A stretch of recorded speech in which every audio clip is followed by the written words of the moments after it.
Anda masuk ke ukuran yang sifatnya sudah bisa terukur. Jadi misalnya Anda sudah menyebutkan ini mau pakai rasio profitabilitas misalnya, atau Anda langsung menyebut nembak, saya mau pakai ROA, saya mau pakai ROE.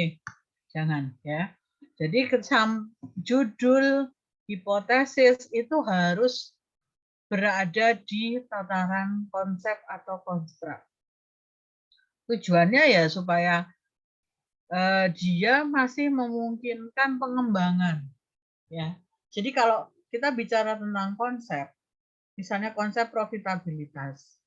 Konsep profitabilitas ini kan dia bisa diukur dengan banyak hal. Bisa dengan ROI, bisa dengan ROA, bisa dengan ROE, bisa dengan NPM, ya. Tetapi setiap orang itu bisa memilih mana rasio atau mana ukuran yang paling tepat untuk penelitiannya. Mungkin penelitian yang Anda acu bisa jadi menggunakan pendekatan ROI, karena dia ngomongin soal investasi. Tetapi bisa jadi penelitian Anda nggak cocok, karena mungkin Anda lebih berfokus pada laba yang dihasilkan oleh kegiatan operasi. Maka Anda harus menggunakan ROA. Ya, jadi ketika kita bicara tentang judul, tolong pikirkan bahwa kita ngomong sesuatu yang masih di awang-awang, sesuatu yang masih ada di tataran konsep ataupun teori. Ya. Oke, untuk latar belakangnya sudah bagus. Mbak Novi mencoba untuk melihat fakta bahwa ada sekian persen perusahaan yang mengalami keterlambatan penerbitan laporan keuangan.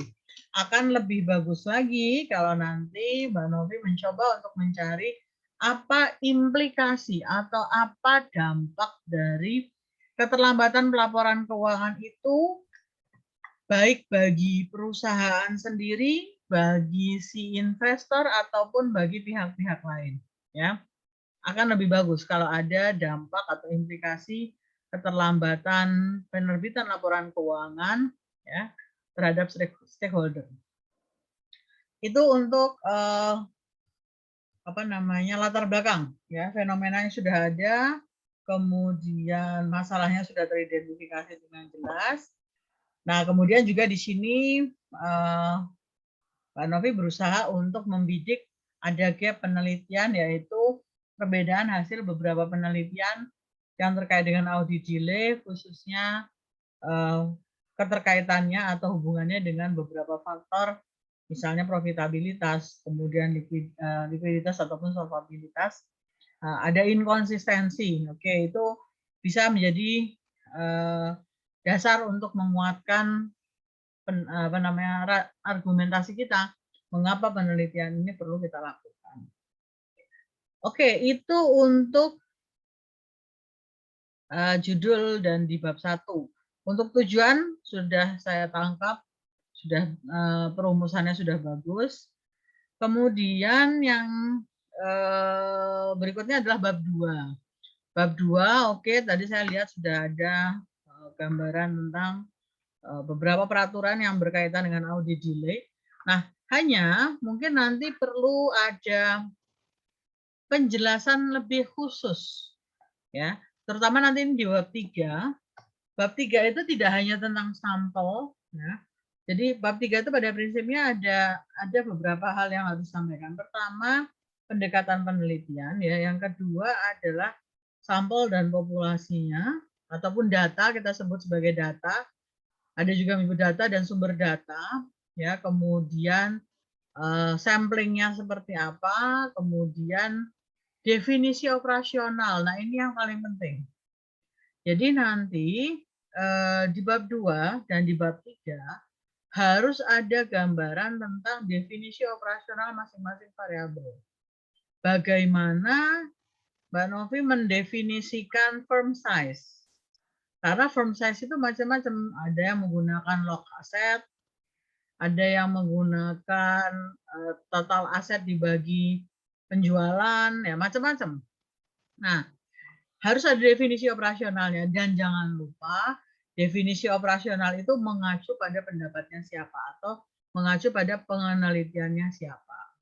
Kemudian untuk profitabilitas juga nanti memilih misalnya pakai ROA, monggo itu mengacu pada penelitiannya siapa. Kemudian solvabilitas. Nah, ini perlu diperhatikan mengapa tidak memilih likuiditas, mengapa memilih solvabilitas. Ya, karena ini akan berbeda. Ya, ketika kita bicara likuiditas berarti kita bicara kemampuan perusahaan untuk memenuhi kewajiban jangka pendek. Tetapi kalau kita ngomong solvabilitas berarti kita ngomong soal kemampuan perusahaan menyelesaikan keseluruhan kewajiban baik jangka pendek ataupun jangka panjang. Nah, yang dimaksud oleh Mbak Novi di sini yang mempengaruhi audit delay itu solvabilitasnya atau likuiditasnya. Ya, ini harus hati-hati, jangan sampai salah pilih ya. Nanti bisa jadi nggak signifikan. Padahal sebenarnya harusnya signifikan, tapi karena kita salah menjudge atau menjustifikasi variabel, nah malah jadi salah. Ya. Kemudian opini audit, oke, opini audit nanti bisa didefinisikan juga. Ya. Nah, kemudian secara umum untuk ngomong soal teori, saya sudah sampaikan beberapa kali bahwa teman-teman kalau misalnya memang kesulitan untuk mencari teori besar yang berkaitan dengan isu yang teman-teman angkat, silahkan teman-teman gunakan saja peraturan-peraturan yang terkait dengan isu tersebut. Misalnya dalam kasusnya Mbak Novi, coba cari aturan OJK tentang keterlambatan penerbitan laporan keuangan. Berapa lama batas keterlambatan laporan keuangan masuk ke BI? Jadi misalnya, setahu saya laporan keuangan itu harus masuk ke Bursa Efek maksimal tanggal 31 Maret tahun tersebut, ya. Kemudian apakah yang disebut sebagai audit delay ini adalah keterlambatannya dia dari tanggal 31 sampai dia terbit ini disebut sebagai audit delay. Nah, ini harus dilihat juga, ya. Kemudian mungkin kalau misalnya itu mau disebut audit delay-nya harus dijelaskan dulu. Ya, definisi audit delay-nya apa? Atau mungkin malah justru lebih tepat menggunakan istilah ketepat waktuan penerbitan laporan keuangan. Nah, nanti bisa diukur dari keterlambatan penerbitan laporan keuangan yang harusnya tanggal berapa menjadi tanggal berapa, supaya tidak terjadi kerancuan. Definisinya harus jelas dulu. Audit delay apakah sama dengan ketepat waktuan? Ya, kalau misalnya audit delay itu sama dengan keterlambatannya tadi, oke. Tapi kalau misalnya ternyata berbeda, mungkin nanti bisa dilihat yang Mbak Novi maksud yang mana, ya. Karena kalau kita bicara tentang audit delay berarti kan keterlambatan proses audit. Nah, ini sebenarnya kan berada pada tahap perusahaan sudah menyerahkan laporan. Biasanya audit delay ini terjadi kan karena perusahaan memang dia telat menghasilkan laporan keuangan. Kalau dalam kasus pemerintahan tuh gini, yang saya pernah tahu,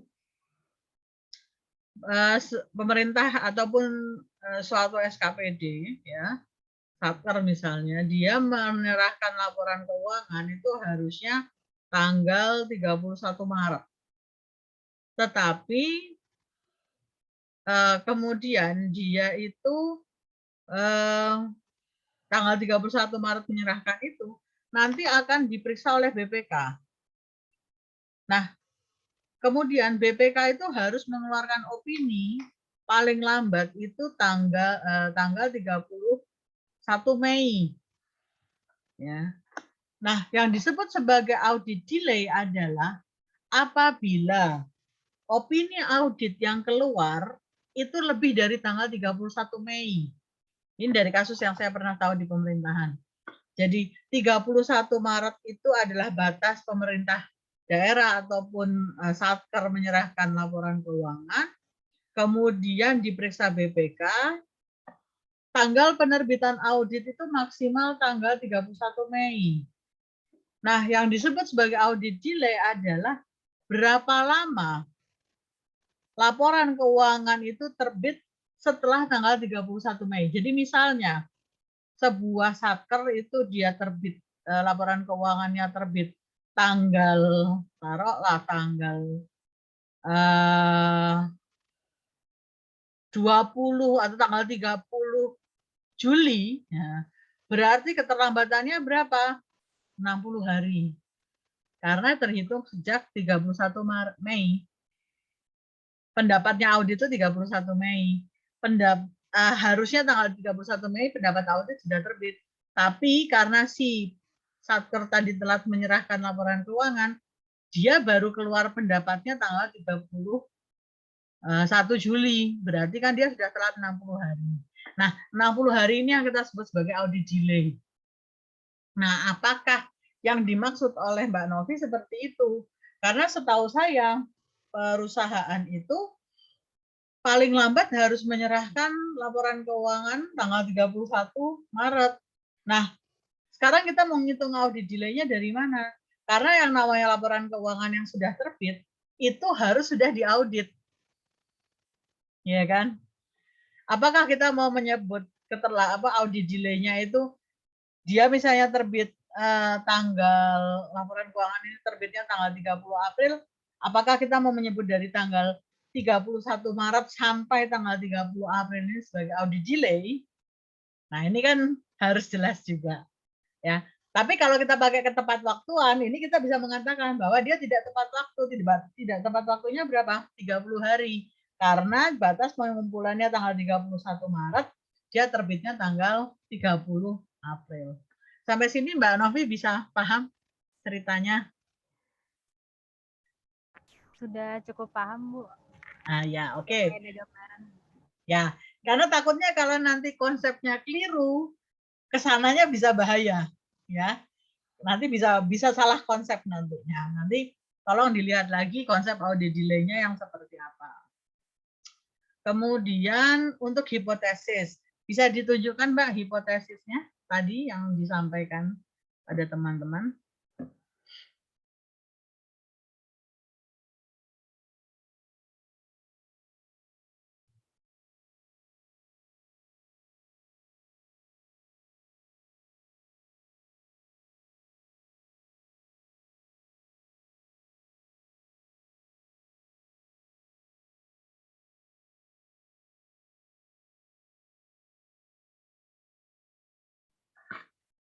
Oke, ya. Nah, di sini secara umum pernyataan hipotesisnya sudah memenuhi standar. Akan tetapi akan lebih bagus lagi ya jika peneliti atau dalam hal ini Mbak Novi secara spesifik sudah menyatakan arah hubungan antara masing-masing variabel dengan variabel independen dengan variabel dependen. Jadi di sini misalnya kan dikatakan firm size memiliki pengaruh terhadap audit delay. Nah, kalau misalnya penelitian terdahulu itu sudah banyak dilakukan dan hasilnya itu sudah cukup konsisten, maka silahkan tentukan arah dari hipotesis ini. Misalnya, penelitian terdahulu, ya beberapa penelitian terdahulu mengatakan bahwa semakin besar perusahaan, semakin besar audit delay-nya atau semakin lama audit delay-nya. Alasannya kenapa? Perusahaan besar biasanya memiliki kompleksitas yang tinggi, kompleksitas operasional yang cukup tinggi, sehingga pelaksanaan audit itu bisa jadi membutuhkan waktu lebih lama daripada perusahaan yang ukurannya lebih kecil. Nah, kalau misalnya logikanya semacam itu atau argumentasinya semacam itu, berarti antara firm size dengan audit delay hubungannya positif. Semakin besar perusahaan, semakin lama audit delay-nya. Nah, kalau misalnya seperti itu, Mbak Novi bisa bikin hipotesis firm size berpengaruh positif terhadap audit delay. Itu satu teori. Tapi dari teori lain bisa juga jadi negatif, Mbak. Misalnya, kalau kita ngomong soal teori signaling, perusahaan besar itu ada kecenderungan lebih hati-hati terhadap reputasinya. Perusahaan besar itu cenderung lebih concern sama reputasinya. Artinya, mereka berusaha supaya karena aku ini terlihat ya, perusahaan besar itu kan gampang kelihatan. Maka saya harus lebih tepat waktu supaya saya tidak dikasih hukuman. Gampangannya gitu. Supaya saya tidak diberi sanksi. Nah, kalau kita pakai teori itu, firm size dan audit delay bisa jadi hubungannya negatif. Karena semakin besar perusahaan, maka akan semakin sedikit audit delay-nya. Ya. Nah, ini perkara dia mau positif atau negatif itu tergantung logika dan teori yang digunakan oleh Mbak Novi. Pendekatan Mbak Novi pakai teori apa? Kalau pakai teori signaling negatif, tapi kalau pakai teori yang lainnya mungkin bisa jadi positif. Ya, demikian juga profitabilitas, solvabilitas, dan juga opini audit. Nah, opini audit yang dimaksud di sini ini juga harus hati-hati. Opini audit yang dimaksud apakah opini audit yang terdahulu atau yang saat ini? Ya, karena kembali lagi tadi definisi audit. Ini untuk definisi audit delay-nya apa, Mbak? Coba saya lihat.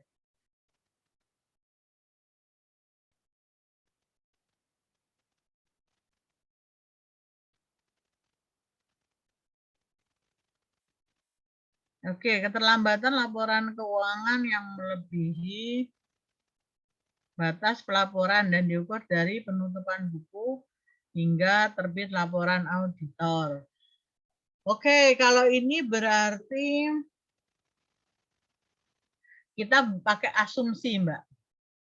Kalau audit delay-nya yang diambil seperti ini, berarti kita menggunakan asumsi bahwa semua penelitian, semua sampel kita berakhir pada tanggal 31 Desember. Mengapa saya katakan asumsi? Karena pada kenyataannya tidak semua perusahaan itu berakhir di 31 Desember. Ada beberapa perusahaan yang dia mengikuti siklus produknya. Jadi misalnya kayak perusahaan gula, ya, perusahaan gula itu aslinya operasinya tidak 1 tahun, tapi ya seumur dari tebu itu ditanam sampai tebu itu bisa diolah jadi gula, itu masa operasinya dia. Tetapi sekarang kita asumsikan bahwa semua perusahaan punya masa tutup buku 31 Desember. Oke, dari tanggal tutup buku 31 Desember sampai tanggal terbit laporan auditor. Artinya tanggal diterbitkannya laporan keuangan. Berarti di sini, kalau tadi pertanyaan saya, definisi audit delay-nya Mbak Novi seperti apa? Berarti audit delay-nya Mbak Novi ini adalah terhitung dari tanggal 31 Desember sampai kapan dia terbit. Berarti tanggal 31 Maretnya itu tidak dianggap. 31 Maret yang dia harus setor di Bursa Efek Indonesia itu berarti tidak dipakai. Ya, ini makanya ini penting sekali.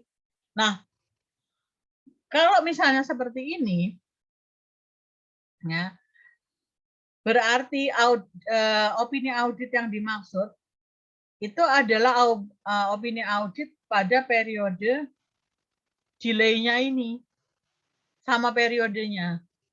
Jadi kalau Anda mengaudit tahun 2019, ya berarti audit delay 2019, opini 2019. Logikanya ketika audit laporan audit itu atau opini audit itu semakin buruk opini audit, maka akan semakin panjang audit delay. Harusnya. Kenapa? Kalau laporan keuangannya bagus, tidak ada masalah dengan laporan keuangan, kemudian dia dapat WTP, harusnya waktu auditnya kan lebih cepat. Karena nggak ada masalah. Tapi kalau laporan keuangan itu banyak masalahnya, ya, artinya si auditor itu butuh waktu lebih lama untuk bisa menentukan opininya, berarti kan harusnya pendapatnya dia jelek dan dia butuh waktu lebih lama. Artinya audit delay dan opini itu hubungannya negatif. Opini auditnya rendah berarti kan makin jelek. Audit delay-nya tinggi, waktunya makin lama. Nah, logikanya perusahaan yang bisa menerbitkan laporan keuangan itu sebelum 31 Maret, harusnya laporan keuangannya ini beropini audit bagus toh. Entah WTP atau WTP dengan bahasa penjelasan. Paling jelek ya wajar dengan pengecualian wis. Tapi kalau dia lebih dari 31 Maret, artinya audit delay-nya makin panjang, harusnya pendapatnya itu mulai dari pendapat wajar dengan pengecualian sampai no opinion. Ya kan? Kenapa? Karena makin sulit. Makin banyak masalahnya. Ya, itu dari satu teori. Teori lain mungkin bisa jadi positif. Nah, ini tak bolak-balik supaya paham ya, Mbak ya. Tergantung dari sudut pandang mana kita mau mengambil. Gampangannya gini, kalau Anda ngoreksi pekerjaan orang, kalau di bagian awal itu sudah ada yang salah, kira-kira bagian belakangnya Anda nilainya gimana? Apakah Anda akan menjadi sangat teliti ngeceknya, atau Anda malah sih paling membuli ya salah? Kira-kira yang mana? Kalau Mbak Novi sendiri. Baru awal meriksa sudah nemuin banyak salah. Kira-kira Mbak Novi berpikir saya harus lebih teliti atau Anda langsung berasumsi ini di belakang pasti banyak salah? Kemungkinan yang di belakang lebih banyak salah sih, Bu. Nah, artinya malah lebih cepat kan, Mbak? Ya udahlah, ini di depan aja udah salah. Belakang pasti salah. Ya udahlah, wajar dengan pengecualian aja lah. Atau malah tidak mau memberikan pendapat.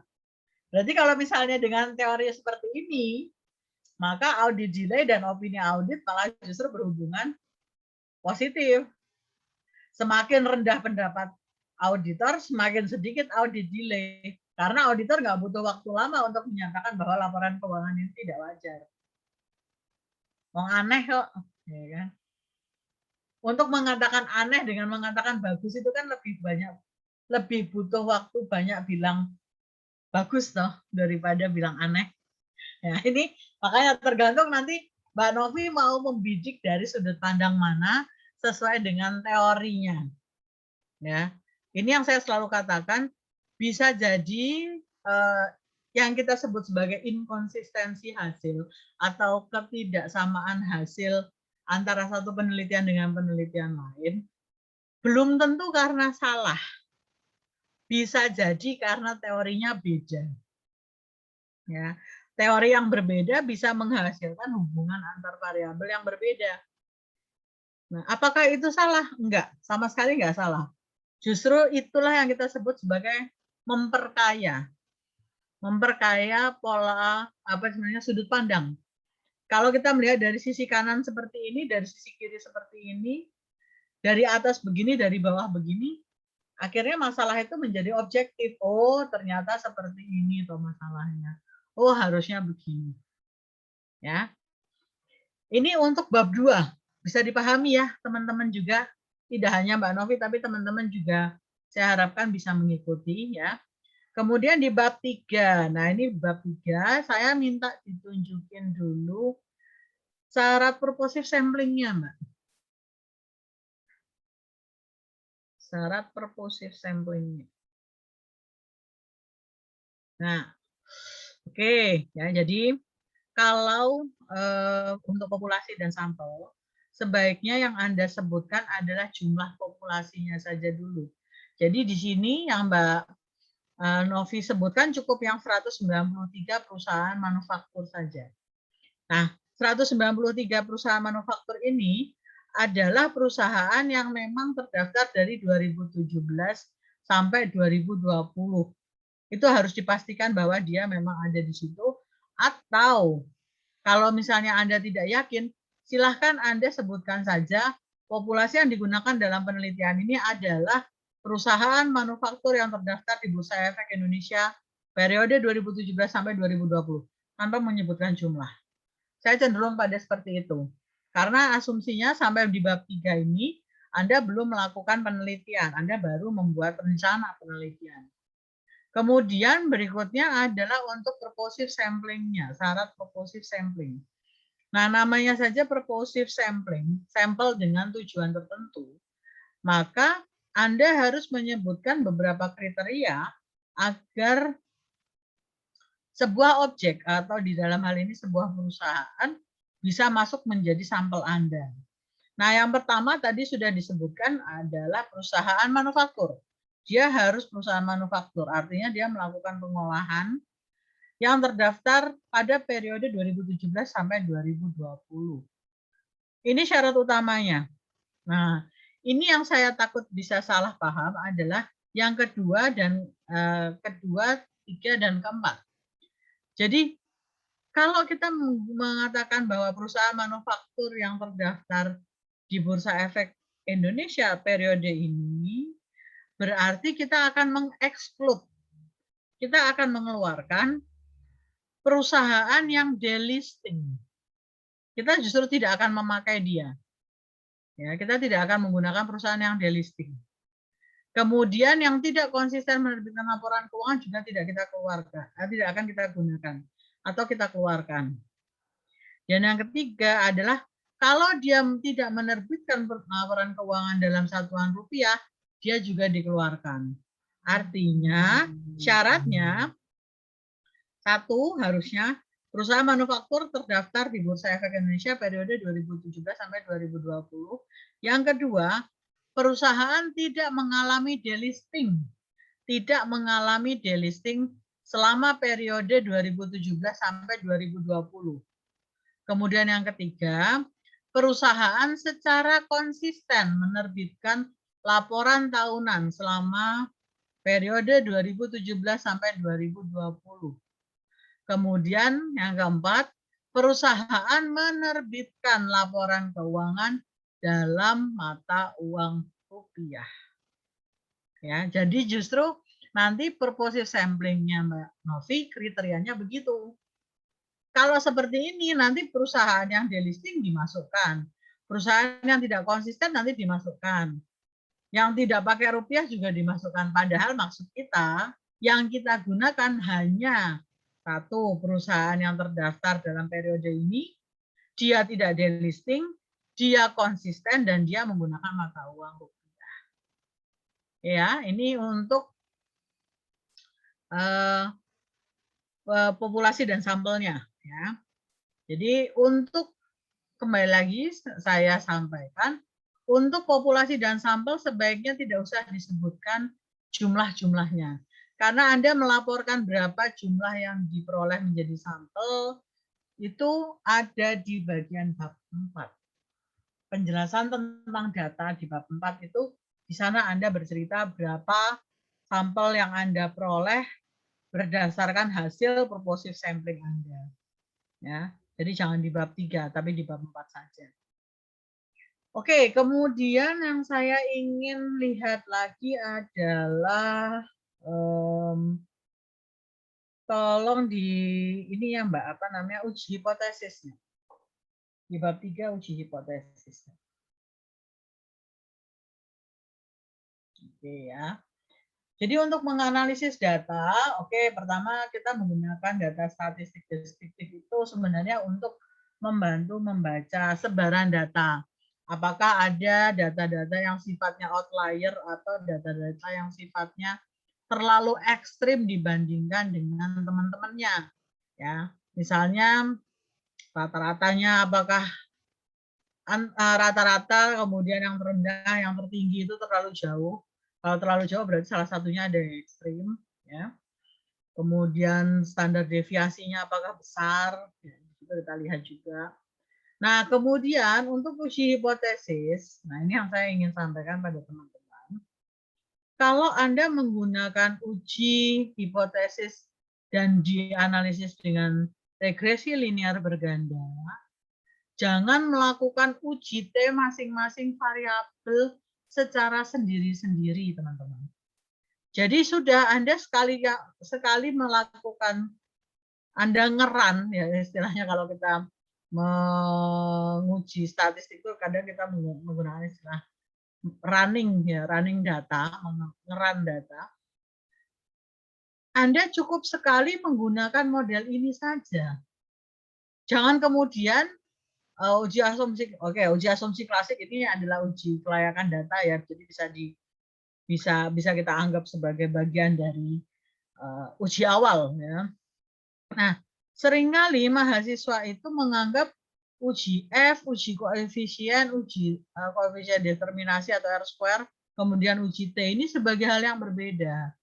Mungkin dulu ketika kita ataupun ketika orang-orang dahulu melakukan penelitian, memang mereka harus melakukan pengujian itu satu-satu karena mereka menggunakan alatnya manual, pakai kalkulator, jadi dihitung secara manual.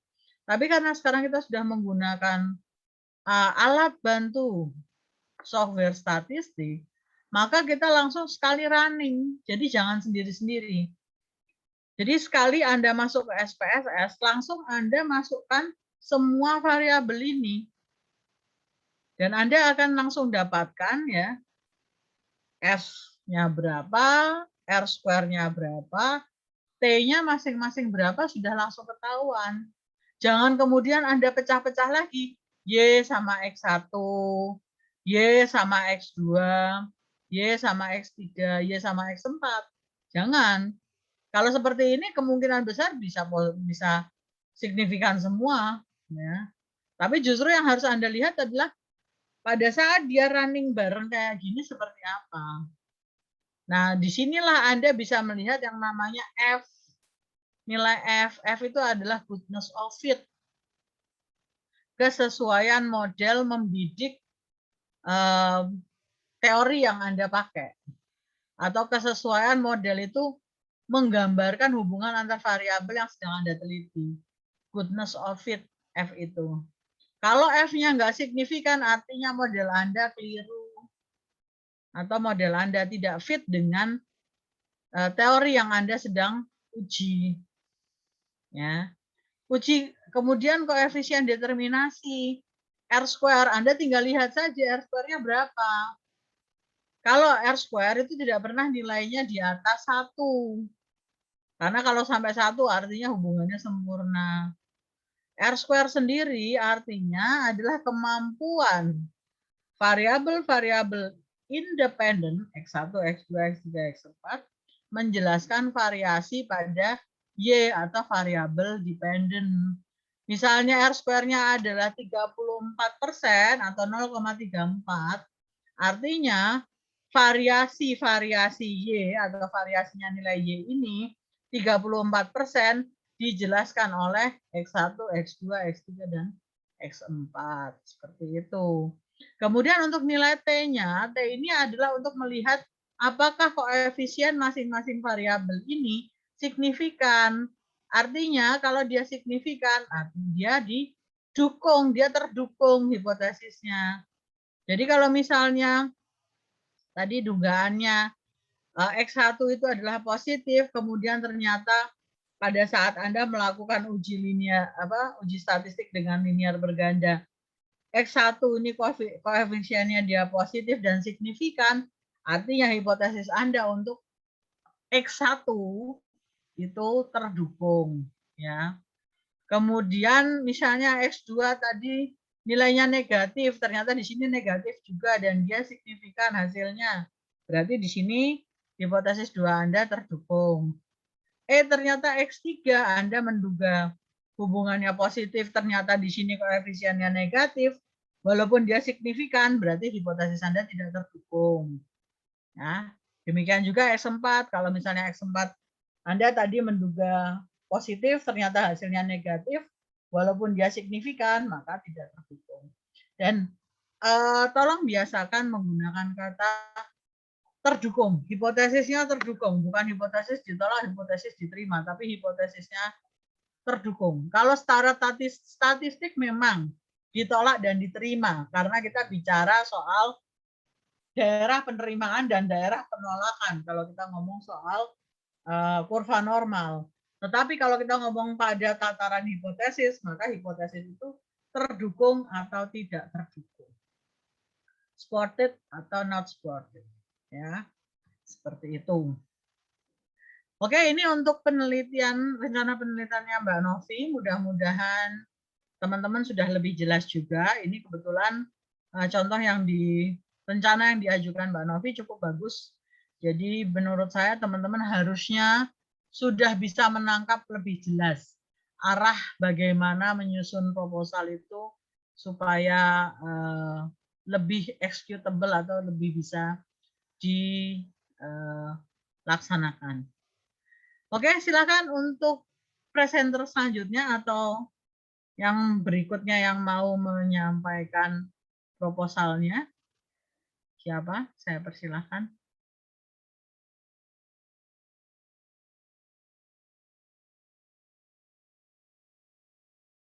Masih ada 2,5 menit.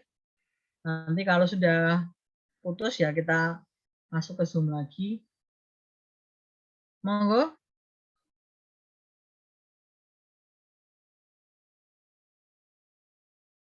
Atau mungkin ada pertanyaan dulu. Sebelum ke presenter berikutnya, mungkin ada yang mau bertanya dulu. Mungkin dari Mbak Novi atau teman-teman yang lain, monggo.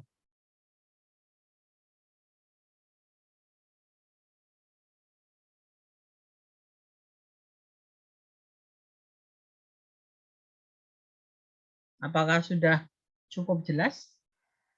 Atau masih perlu diperjelas lagi?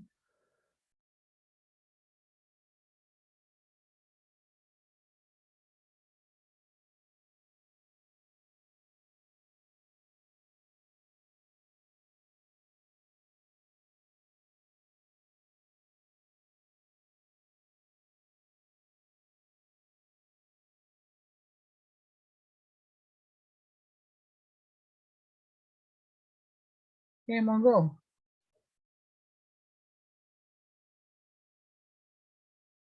Kok pada tidak menjawab? Sudah jelas? Sudah cukup jelas, Bu. Oke, yang lain mungkin.